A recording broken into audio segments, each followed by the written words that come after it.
Miss হবে না আপনার পছন্দের টিভি শো। দেখুন জি5 অ্যাপে একদম ফ্রি। রোদ,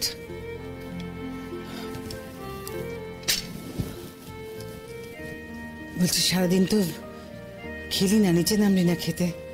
খাবারটা নিয়ে এসছি, খেয়ে নিতে বাবা। ওঠ। আমার খিদে নেই মা।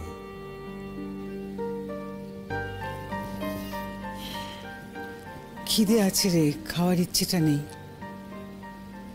জানি, আমি বুঝি সব। মা প্লিজ প্লিজ মা, তুমি খাবারটা নিয়ে যাও। আমার সত্যি ভালো লাগছে না। বলছি, তুইও কি অনশন শুরু করলি? অতটা মনের জোর বোধ হয় আমার নেই মা। তাও এইভাবে যতটা সম্ভব ওর পাশে দাঁড়ানো যায়, এটাই বোধ হয় আমার প্রায়শ্চিত্ত। জানো তো মা, আমার না খালি বারবার মনে হচ্ছে আমি কেন সেদিন ওকে অবিশ্বাস করলাম। সেদিন যদি ওর পাশে দাঁড়াতাম তাহলে হয়তো আজকে ও আমার কথা শুনতো না। রোদ দেখ, প্রায়শ্চিত্ত যদি করতেও হয় তাহলে তো আগে তোকে বাঁচতে হবে, তাই না? আর তুই যদি ময়নার পাশে দাঁড়াতেও চাস, না খেয়ে তো সেটা হবে না। তাহলে তোকে আগে খেতে হবে। না খেয়ে থাকলে এরপর তোর পাশে দাঁড়াতেও পারবি না বাবা। ঠিক বলেছো মা, সেই জন্যই হয়তো আমাকে খাবারটা গিলতে হবে। ময়নার পাশে দাঁড়াতে হবে তো। আচ্ছা মা, ময়না এভাবে কিছু না খেয়ে কি করে আছে বলো তো? আমি তো জানি মা, একটা মানুষ না খেলে তার শরীরে ঠিক কি কি হতে পারে। জল ছাড়া একটা মানুষ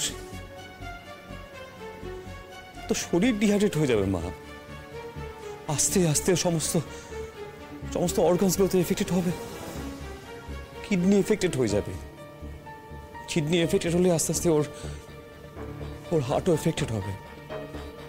মা, ও তো এমনিতেই দুর্বল, কদিন আগে এত ভুগলো। আর যদি এটার জন্য ওর কোনো ক্ষতি হয়, সেটা সামলানো সম্ভব নয় মা। আরো অনেক ক্ষতি হয়ে যাবে ওর। চুপ কর রোদ, আর বলিস না। সামলানোর জন্য তুই তো আছিস ওকে। মা, আমি তো মানুষ, আমি তো সামান্য একটা মানুষ, আমি তো ভগবান নই। মা, আমি বলি কি, তুমি একবার ওর কাছে যাও না। তুমি একবার ওকে বলো না, ও তোমার কথা শুনবে। ও তোমার কথা ফেলবে না মা। ফিরল তো, সেদিন বাড়িতে তো ফিরল না, দেখলি তো নিজের চোখে। মা, তুমি একবার ওকে বলো না মা। আমি বলছি তো, তুমি তো সেদিন ওকে সেভাবে বলোনি। আমি জানি তুমি চাইছিলে যে আমি ময়নাকে বোঝাই, কিন্তু আমি বলি তুমি একবার ওকে বলো না। ও তোমার কথা ফেলবে না, তোমার কথা শুনবে। প্লিজ বা, তুমি একবার ওকে বলো। দাদা ভাই, ময়না অসুস্থ হয়ে পড়েছে। কি বলছিস কি তুই? হ্যাঁ, এই তো খবরে দেখাচ্ছে, দেখ না। একটু আগেই দুজন অসুস্থ হয়ে পড়েছে। ধানসিঁড়ির সাথে তারা অনশন করছিলেন, আর এখন ধানসিঁড়ি নিজেই অসুস্থ হয়ে পড়েছে। কলেজ কর্তৃপক্ষ তাকে হাসপাতালে নিয়ে যাওয়ার জন্য ব্যবস্থা করেছে। মানে সকল মা, আমার মায়ের কি হইলো? কবে আমার মায়ের কি হইলো? ময়না কি হইলো তোর? সকল মা। জি5 ডাউনলোড করুন আর সব এপিসোড দেখুন একদম ফ্রি।